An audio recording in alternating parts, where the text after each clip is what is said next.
All right, welcome back to MVP Podcast, episode 22.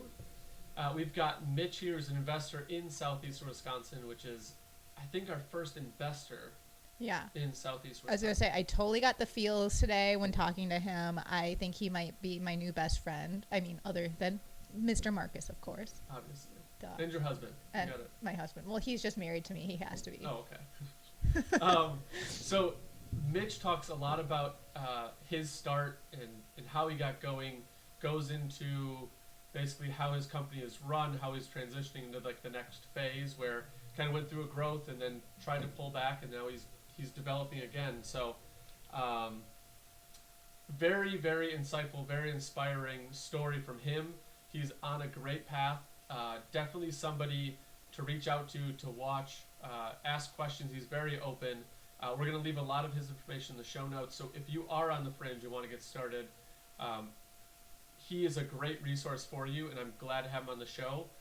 So without any more delay, let's bring him in. All right, awesome. Well, first off, thanks for having me on this. I love what you guys are doing, so just thank you so much.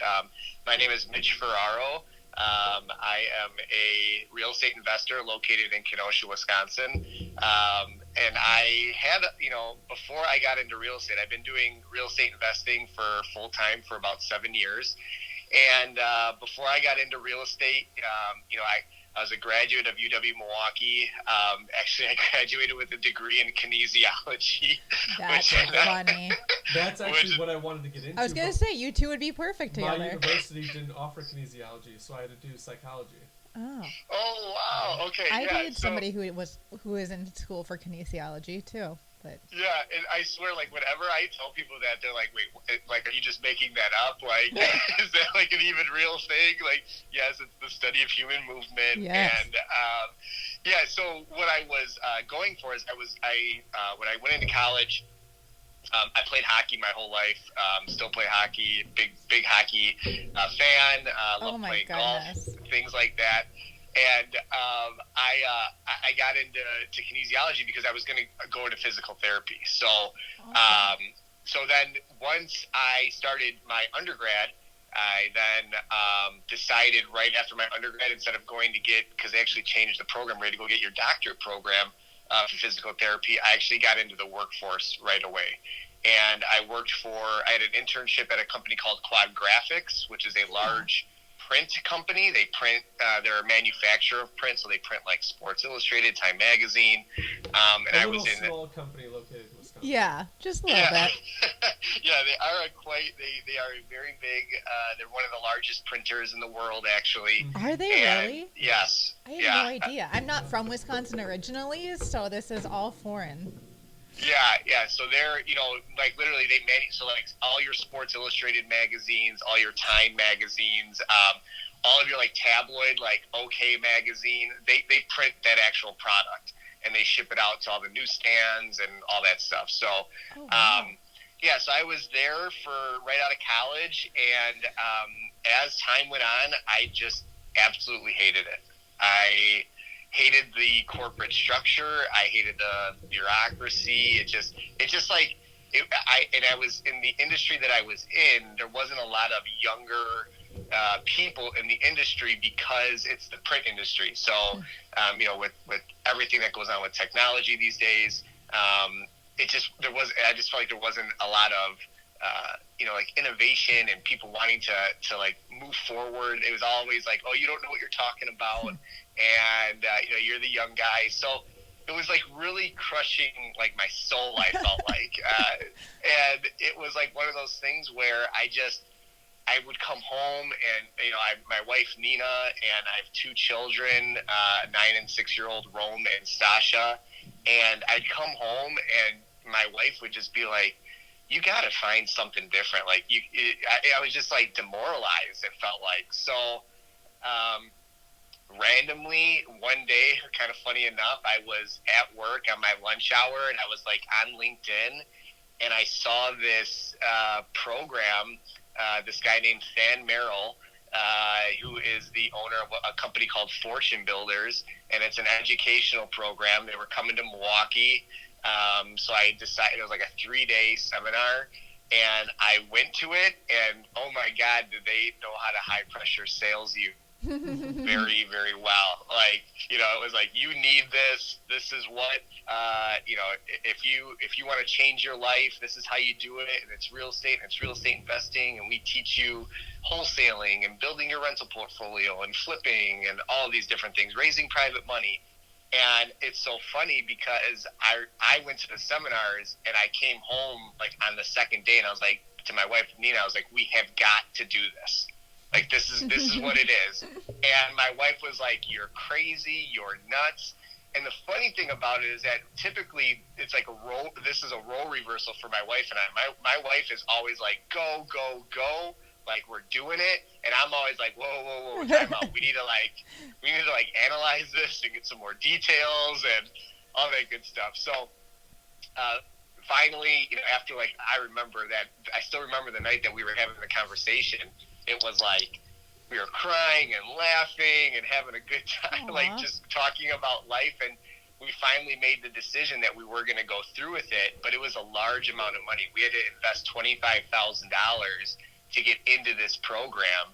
And I still remember giving them my credit card and being like, oh my God, we're getting scammed right now. Like, this is like, you know, you start to have like these second guesses after you put this large amount of money down. And honestly, it was the best decision I've ever made in my life. It actually got me started in real estate. The program that they educate you on, it was just a huge, like, good foundation that they teach you. And they teach you really a lot about marketing, raising private money, building a rental portfolio, using wholesaling and flipping to build your passive income. So roll 7 years forward now, you know, once I kind of started that program, I decided to leave my job full time and dive into real estate. And we started flipping and started building our rental portfolio. And here I am today. And a big goal for us this year is, you know, by the end of this year, we're hoping to be financially independent through our passive income. So that's amazing. Yeah, that would be. We're like the firework goes off. No, that's exciting. That's awesome.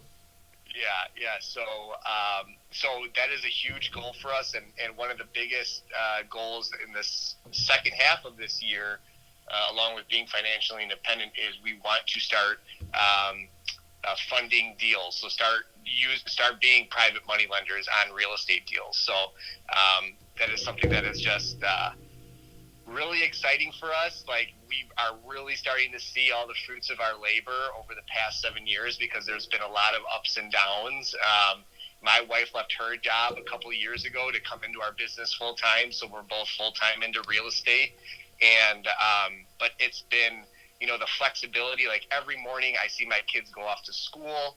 Every day when they come home, we're here.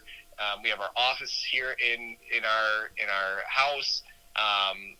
We make our own schedules. It's just, and what I really like, what we were kind of talking about earlier, is that real estate has changed my life. It's allowed me flexibility. It's allowed me a lifestyle that I've always wanted, and I see myself getting there. So I'm just really excited to see what the future holds. And I know that was long-winded answer to where you come from, but that's basically me in a nutshell. That's awesome. It was a great background. Yeah. So many little things that I took out of that, because not only one, like, changing careers is hard, but you're changing careers with your wife. So it's not you changing, it's a household decision. Plus, you said your oldest daughter was 9, so your daughter was 2 when you started. Yes, which is another obstacle. Oh my and God. then you're using private money on top of that, so you're really extending yourself. So, and working with your spouse is never an easy feat yeah. at all. I've tried it once, failed miserably. We attempted to do it a second time, but we couldn't quite get all the pieces of the puzzle together. So you guys are just knocking down walls over there. So kudos for that one. Literally and figuratively. Right. I'm glad you caught my pun. No, that is exciting, and what I really liked about that is how you said normally you're the person that's like, hold on, let's analyze this one, and that's usually the case. I'm the same way. Where something changes, I'm like, hold on, give me more facts. That's my husband. Before we like jump both feet in. But I think you kind of solve that by going to those classes and getting, even if it's not like a mentor, but like a group of people you can at least communicate with and get education from. And fall back onto as right. well. Kind of ease that tension a little bit. And it makes it easier. And that's what I keep telling people that start out. Either go work for somebody for free so you can get like on the ground level and see how it operates, or go take some courses. There's YouTube, there's podcasts, just educate yourself and it will not seem as daunting. I know. You literally did that, so. Yeah, I 100% agree with, I think like the education portion that comes to it is extremely important. Having a mentor, having some background, giving yourself some education on how this works and what to do. But like we were mentioning before too, like it's scary, but you have got to take action. Mm-hmm. Like the imperfect action is way better than no action at all. Yep. And if you don't take the action, and yeah, you may skin your knees, you may fall on your face, but you've got to get back up and keep going. Like, over the past 7 years that I've started to just work for myself, and I watch a lot of guys like Grant Cardone and Gary Vaynerchuk and Tony Robbins, like all these bigger guys that are entrepreneurs. He's literally in my Instagram. Like this morning, all those people are scrolling past on my Instagram. Right. Oh my God. And the guys that are successful are the guys that just don't give up. Mm-hmm. They keep going. Like that's I've attributed to success as just not giving up. Yeah. You keep going. And so I think just having some, even though you may, because I know you can get paralysis by analysis. I did it. I've done it on deals. I've done it. It happens. But you have to start getting comfortable with being uncomfortable. Mm-hmm. And I think that's just a huge part of it, is that you got to take that action. What was your biggest takeaway from the classes that you took? That's a really good question. They usually flood you with info. So pick one out of the million things. Yeah, sorry. No. I think one of the biggest things was that there's a couple. I'm just going to mention a couple. I think one is that if you want a lifestyle that is yours, you have to really plan for it. You have to have a bigger vision and a bigger picture and a reason why.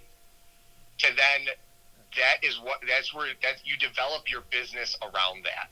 So like you don't just go and develop a business because you want to be an entrepreneur or you have to like really, what is your life vision? That comes first. And they really ingrained that into us.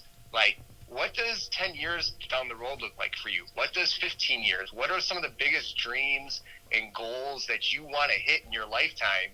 And you build your business around that. Mm-hmm. So I think that was one of the biggest things. Like, wow, you just don't start a business to start a business because you want to be in business for yourself. It's like, no, start with your life. What do you want your life to look like? Right. And you know what? And have those those scary goals like in the pit of your stomach. When you say them, you're kind of like, would I ever be able to do that? Yeah, dream. Like, go for those things. And probably the second biggest thing was that to really have that lifestyle, you need to have passive income. Like it can't be a transactional world. It has to be like that money comes into you no matter what each month, and you're not working to get that money. So those two major things is like build your life vision first and then build your business. And then to truly have that life requires passive income. And then the rest kind of trickles down from there of how to really develop passive income. Yeah. And I can't remember if it was Rich Dad Poor Dad or a different book that I read just right after that, but they talk about the delineation between rich and wealthy. And rich is that transactional sales process where I've got a product or a good, you buy it one time, transaction done, it's over. Wealth is something that repeatedly comes in from either a service or a product. And once you have more of that passive income, that's more of the wealthy side. which is where when I went back and reflected about where I want my life to be, I wanted that passive. I wanted to be able to be a little bit more hands-off, not so that I could quit and retire, but to do what you're doing, where I could be the private lender and I can help other people that want to get this, that have that fire, that's like, this is where I need to go. I can help those people out get there, because obviously, like, retirement to me is not like I'm done working, I'm going to go sip Mai Tais on a beach. It's just I'm not actually framing a house and building it. I'm now working with other people and other entrepreneurs to get to where they want to end up going. You know, I joke with Marcus every week. I'm like, one of these weeks you're going to push me over the edge, and I'm going to have to figure out a way to, like, invest. And I swear, one of these weeks he is. He's going to push me over the edge, and I'm just going to have to, like, jump in with both feet. Yeah, So I think it's, you know, Marcus, when you say, like, you know, like, retirement isn't, like, on the beach with Mai Tais, right? It's like, but if I want to choose that to be a month of my life, like, I want to have that Right. choice. Right. Right? Like, I want to, and then, and I have the systems and processes in place that, you know, I can just go do that. I'm not on my phone the whole time, you know, having to deal with stuff. Like, I want that choice. And then when I come back and I'm energized and recharged, I'm back into business and going after it again and whatever it may be. But I also like the sense of, like, where you're, like, being the private money lender and helping people that have the drive and the fire to do this and teach them how to do this. Like, I love that aspect. Like, if people are for real and they have, and you know what the drive looks like, right? Mm-hmm. Because you've done it. And, you know, like, and you know what a deal looks like because you've had to underwrite them before. Mm-hmm. So, like, being able to have that knowledge and, like, say, like, really impact someone's life because you know it can happen, like, that's, like, super, in my opinion, it's, like, super gratifying. Like, you know that you're like, helping someone that's, like, you're kind of teaching a person to fish, right? You know, so they can live the rest of their life. Yeah. I just listened to a Gary Vee podcast about what drives him, and he said it was gratitude. So he wakes up every day and he's just grateful for what he has. Aw. And I was like, That's a really good that'll way. keep you That's a going. good place to be. right? Yeah. So let's, if you don't mind, let's dive into kind of how your company operates. How many, like, do you full-time have staff? Are you actually boots on the ground with a lot of these properties that you have, or do you have a property manager? How does that all work? Yeah, absolutely. So very interesting enough, over the 7 years when my wife and I started, in our mindset, it was like scale, like get bigger. And we did that for about 4 years, almost 4.5 years into our business, where we were growing a team. We had an acquisitions person. We had property management. We actually went into business with 2 other business partners. We had an assistant. We actually then ventured off to start a coaching company. And we were just like, man, we really want to get bigger. And we actually were a part of a different mastermind group. And I don't know if you guys ever been a part of a mastermind, but basically, this one, you went up and you explained what your business model was, and they poke holes in it. And I remember, yeah, very, very nicely and critically, but very positively. And I remember when Nina and I went to go present our business model, we were like, oh my God, we're going to crush this. We're going to blow everyone away, like, with what we're doing. Everyone in the room, you got, like, it's like a board of directors in front of you, and, like, there's like 20 people in front of you, and everyone in the room was like, whoa, you guys are doing way too much. Like, you are not going to be successful by trying to do all of it, because we were flipping houses, wholesaling houses, building our rental portfolio. I'm a licensed agent, so I was trying to get listings. We had the coaching program. It was just like a lot. Yeah. And so after that mastermind, my wife and I, like, we really broke down everything, like, that weekend while we were at the mastermind. And when we came home, we kind of blew everything up. We said, you know what? We're going to break off. It was very hard and difficult, because the people that we were with, you know, we grew to be a very good team. We grew to be a very, like, loving and supporting group around us. And it was very difficult, but my wife and I knew that for us to get to where we want to get to, we had to do that. So now it's just my wife and I, and this has been about the past 2 years or so. So it's just my wife and I, and we for all of our rentals, we do have a property management company that manages the rentals. We do have for all of our flips that we do, we have a few GCs that we work with that we have bid out our scopes of work, and we provide them the job based off of pricing and schedule. And then for myself, like I mentioned, I'm a licensed agent as well. So what I do is when we work directly with sellers, we provide them with a few different options when I'm with them. So I can say, hey, I can buy this property for cash, and with my cash offer, there's no contingencies attached to that offer, so no inspections, appraisals, financing contingencies. I'll buy the property as is. And if that price, if that situation doesn't work for the seller, I then say, hey, I can probably get you more money on the open market, and we can list the property, and here's what I think we can list it at. But there's going to be probably some hoops that we have to jump through to go to market, because there's going to be inspections, there's going to be appraisals, there's going to be probably financing contingencies. And a lot of the times too, that the properties that I'm dealing with, they're not in the best of shape, so they may not be able to get financing, so we will have to find a cash buyer. So we just kind of go through all of their options. We provide them with like a net proceeds sheet of which option, how much money they'd be able to walk away with. And we basically just let them make the decision on what they want to do. With some people, money isn't the most important thing. It's getting out of a situation that might be the important thing. In other situations, money is the most important thing. So the option that we provide them to get the most money is how we try to convert on that lead. So we're mainly boots on the ground. We tried the scaling thing. We didn't do very well at it, even though we were doing okay. We just decided that wasn't for us. And now today, like I said, we are hopefully this year going to be completely financially free with our passive income, looking to start a full-scale, if you will, lending business. And so it's exciting, and that's kind of where we come from. Yeah, I'm excited to hear what that lending part. I know. I keep circling back to that too.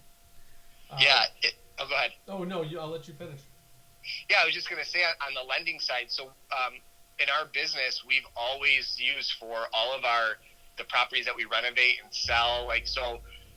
We've either the properties that we buy, we've either renovated them or sell them, or we've used the BRRRR strategy for all of our rentals. Mm-hmm. So we've bought properties, we renovate them, we get them rented out, and then we refinance them with a traditional lender, because every deal that we've ever done, we've raised private money for those deals, meaning we've built relationships with people that have money, and we use their money to buy the property and fix them up. And then when we sell the property, they get paid back with a very good amount of interest. Or when we refinance the property, that's when they get paid back with the same amount of good interest on that. So sure. We've done that for the past 7 years, and we've seen how lucrative and how it really, our private money lenders are making really good money with not having to do a lot of work. Right. So that's what we want to get into, is that side of the business, because we know already what we do for our lenders to make sure that the deal's right. We underwrite the deal. We make sure they're getting into a good deal. So we can do all of that on our own, but we just need the money of our own. So now what we're going to be doing is, with the cash that we have, is starting to lend out on deals. And again, I can underwrite the deals. I can make sure they're correct. And then if it's even someone new, we can go and help them, kind of through the process. Or if it's someone that is established, we kind of give them the guidelines of what we're looking for and lend them money on the deal. So we're super excited to see what that looks like on the back half of the year, because even rentals are not as passive as what everyone thinks, because you still have to manage the property manager. You still have some time, if you have to make fixes and things like that. But on the lending side, that's you write a check, it goes out. You're basically in first lien position on the mortgage of the home, and you wait for your check once the property is completed. So yeah, that's on the lending side of things. I have a question. Are you more excited to work with the newbies or the experienced?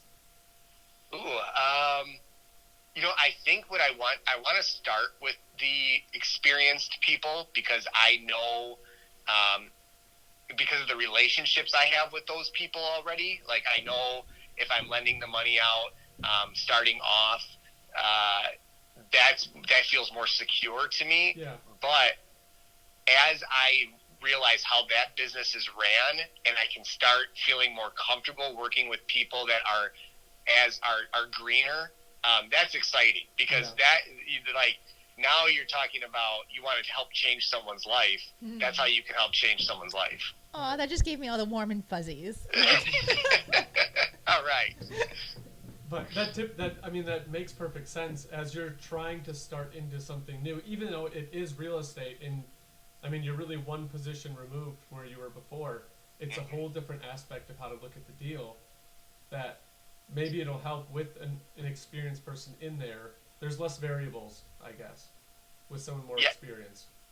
Yeah, I agree too. And I think, again, even though it's still real estate, it's a different silo of the business. So you may know only one aspect of it because you've been the one borrowing the money, but now when you become the lender, there's obviously things that you just don't know of that you'll learn and you'll want to make sure that are correct. And then once you kind of dot all your I's and cross your T's and you have a really good flow of process and systems, then you move right into maybe helping some of those newer guys out. Yeah. That's an exciting path for you. Yeah. My brain is going like a million different directions right now. I'm like just trying to think what can I do going forward. It's inspirational to listen to you guys talk. And to keep that going with people like Natasha that are right on the fence of my God. Invest, I am just need the push. Ugh. I'm I want to sit down with my husband tonight and be like, listen, this is where we are. What can we do going forward? So when Natasha's talking to her husband about, hey, we're going to invest, I just got inspired today on the podcast. I know. We got to do this. We were talking to Mitch. He told me where he found some of his private lenders, so maybe we should start the ball there. Where should Natasha start when she's trying to look for private lenders? Marcus is such bad influence on me. This is great influence. You need more people like Marcus around you, because that's what actually will push you over the edge to do this. I know, this weekly podcast is going to be the death of me. No, it'll be the freedom of you. The freedom of me, yeah. Yes, exactly. Yes, the freedom, for sure. First, before we go into private lenders, I think I always tell people, if you're serious about real estate, you have to understand what a deal looks like, because not everything that you might get under contract is a true deal. Mm-hmm. So it doesn't matter how many private money lenders you have. It doesn't matter the contractors that you have. If you don't have a true deal on your hands, you're going to get nipped in the butt on the back end. So I think educating yourself on what a real deal looks like, meaning what does your market look like? What are things selling for at the top dollar? What would you have to buy it at to make sure that you could buy it at the right price and renovate it and make sure that it's a true deal? So that would be the first thing. And then the other thing too is, I always say, is you got to make offers. If you're not making offers, you're not getting deals. Right. That's two of the main things. Then when it comes to private lenders, this is very tough for people, because they're I don't know any of these people. I actually just did a interview with a private lender of ours, and I was listen, guys, these people are real. They're not these unicorns that poop rainbows. Okay, they're real people. But that's what people think private lenders are. They're mystical people that no one ever gets to talk to, and they're kept in this castle and up on this pedestal. They're just normal people. Yeah.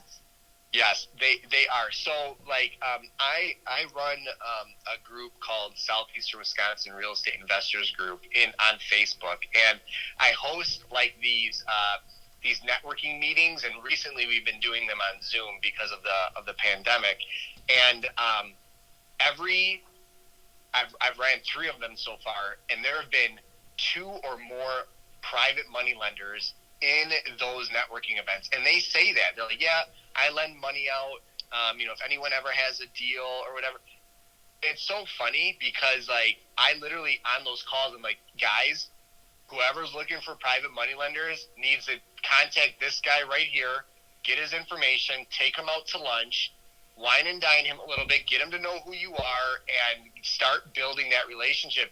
And you kind of just get like a deer in headlights sometimes, like this is how you start that relationship. Like, you start by just letting those people get to know you. Yeah. And from there, once they know you and trust you, and then you say, hey, you know what, I have this deal.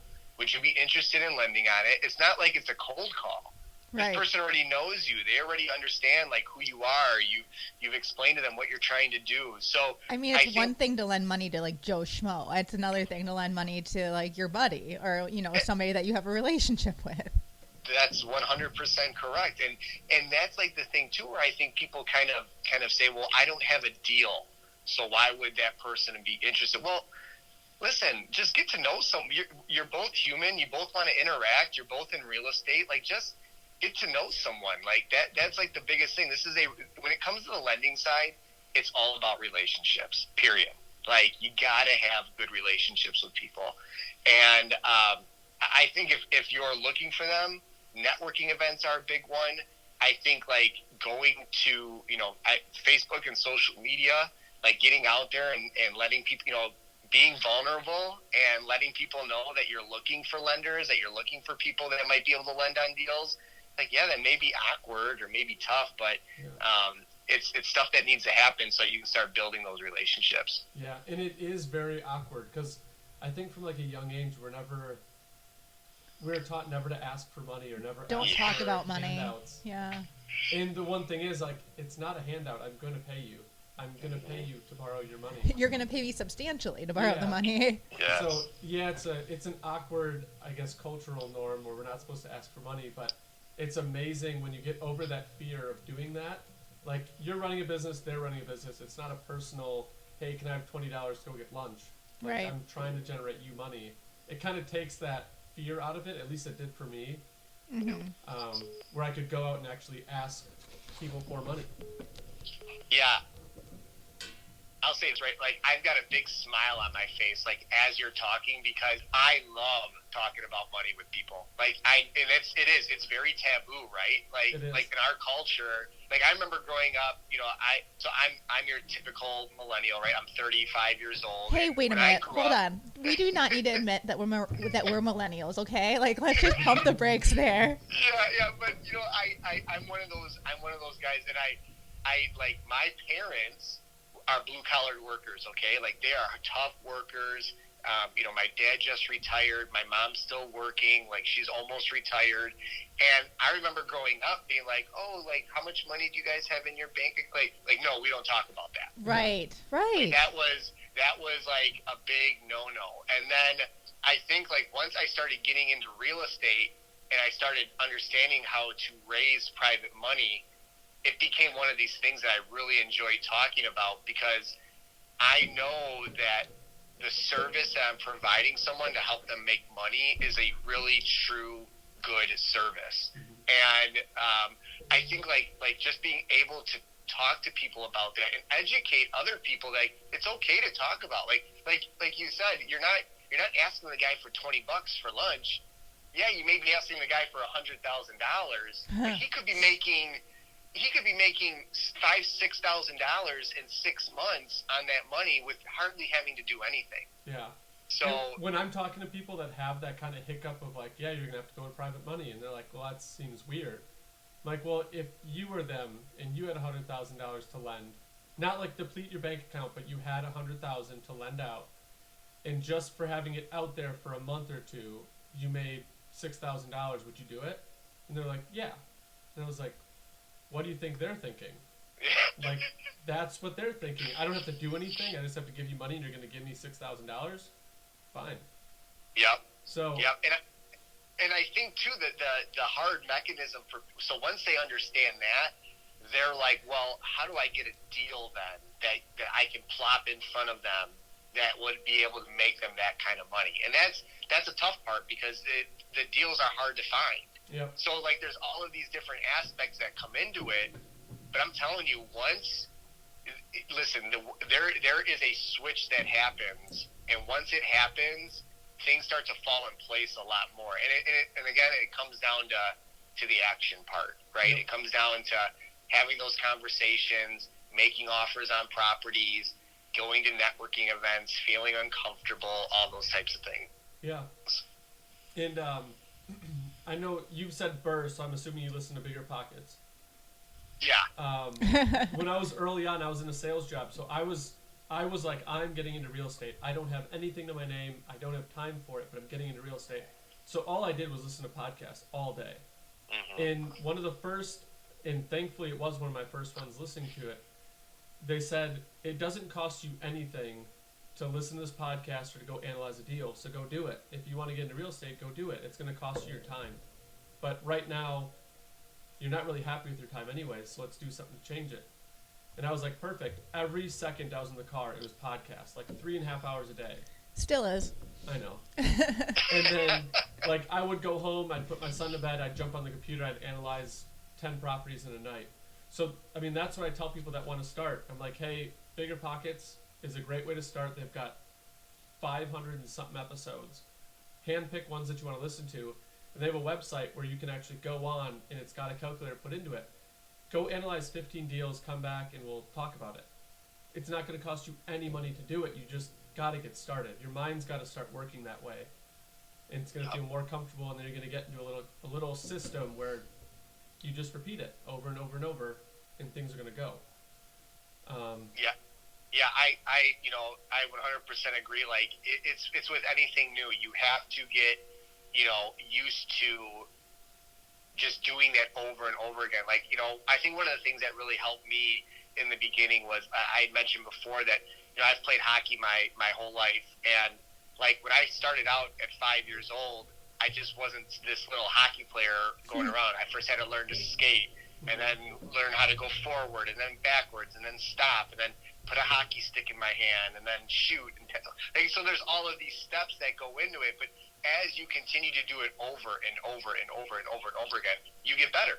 Right. So on the analyzing side, I remember same thing, when I first started out, it took me like 2 hours to analyze one property, right? Like, 'cause I didn't know exactly what I was doing. Mm-hmm. But now it's, I can do one property in 5-7 minutes to analyze on the desktop, because it's just now, it's like, it's like playing hockey. It just becomes a muscle memory of how to do it. So, I agree. Just getting out there and you will. When you don't have the money, you most likely have the time. So you have to use your time correctly. Yep. Right. When you have the time, you most likely have the money. So then you can use money to maybe hire someone to do that, or get a process or a system that's automatically allows someone to do that. So there's always that trade-off. Yeah.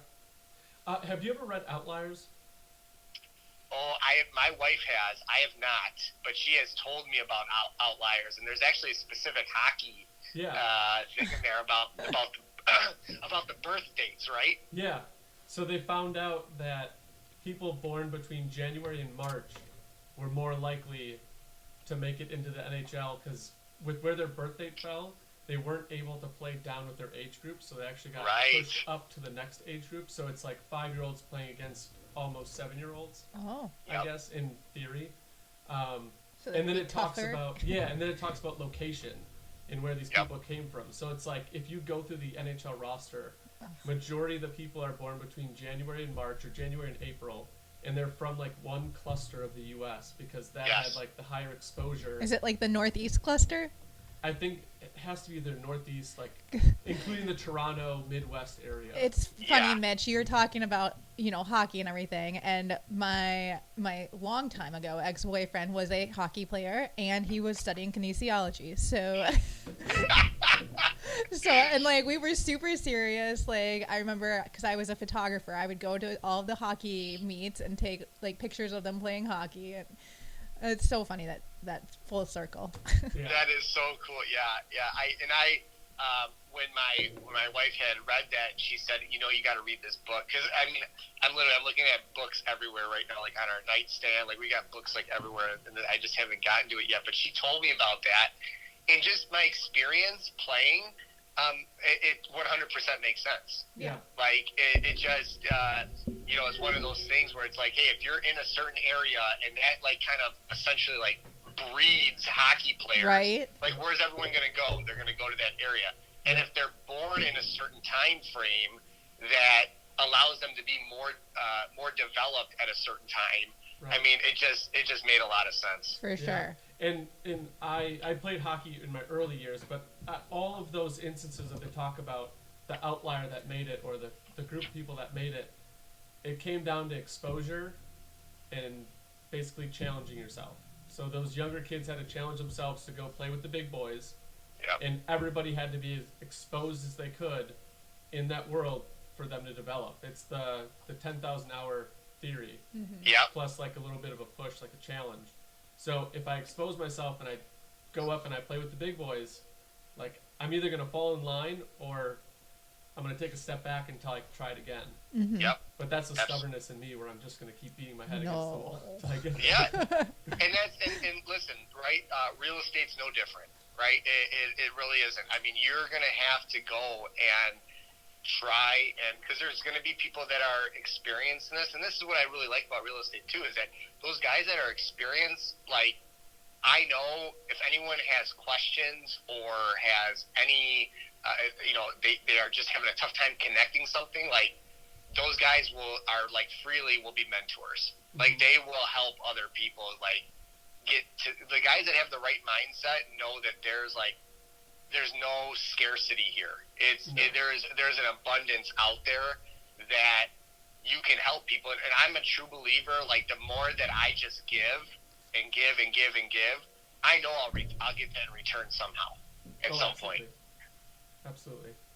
The thing I always talk about with people that are looking at me like, oh, what houses are you looking at? And I was like, I'm looking at all the houses. And they're like, what do you mean? And I was like, well, every house is for sale. And they're like, I don't get it. And I was like, all right, let's say you owned your house and I offered you $1 million. Is your house for sale? Yeah. And they're like, well, now it is. Okay, so every house is for sale, but you just got to go talk to them to find out, is it price? Like what you were mentioning before, is it price? Are they looking to move, but they're like getting their house ready for putting it on the market? But let's say I come in and say, hey, don't touch a thing, just you can move.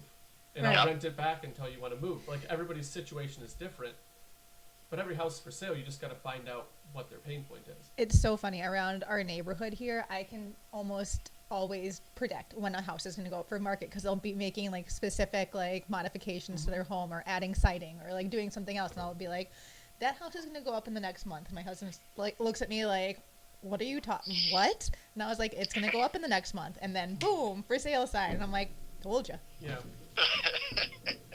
It's pretty secular when you get into it. Yeah. But you can see what's getting done. Yeah. So I just joined your Facebook group, by the way.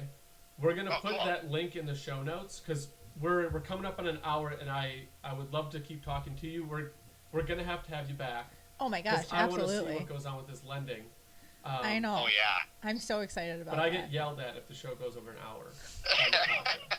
Yeah, I apologize. I'm a talker. I apologize. No, it was great. I love the mindset that you brought, and I know that the people that are on the fringe that want to get into investing, this is going to make it a lot more easy for them to kind of swallow the whole like fear of what it could be. You know, like me. Yeah, like Natasha. Like I'm gonna have a date night with my husband tonight. I'm gonna sit him down. I'm gonna be like, listen, we're gonna start investing.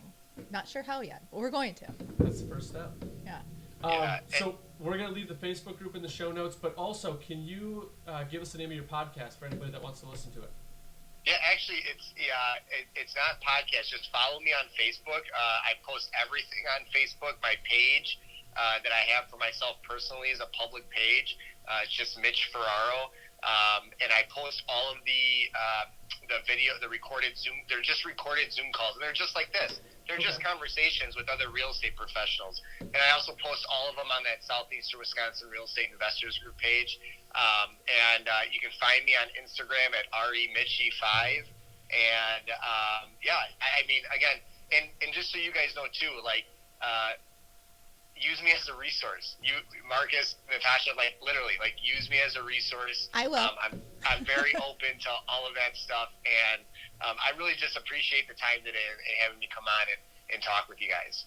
This has been awesome. Like I said, I am so inspired right now. Like, I got the feels.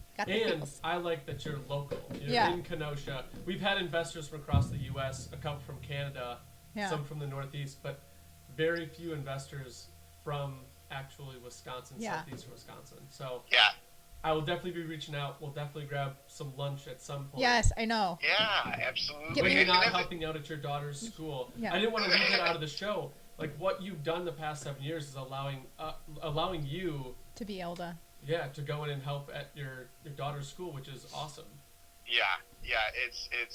It's been really, really beneficial. And actually my son Rome, and then I have my daughter Stasha. I'm going to help at my son's today. Oh, at your son's, I apologize. Yeah, no, that's okay.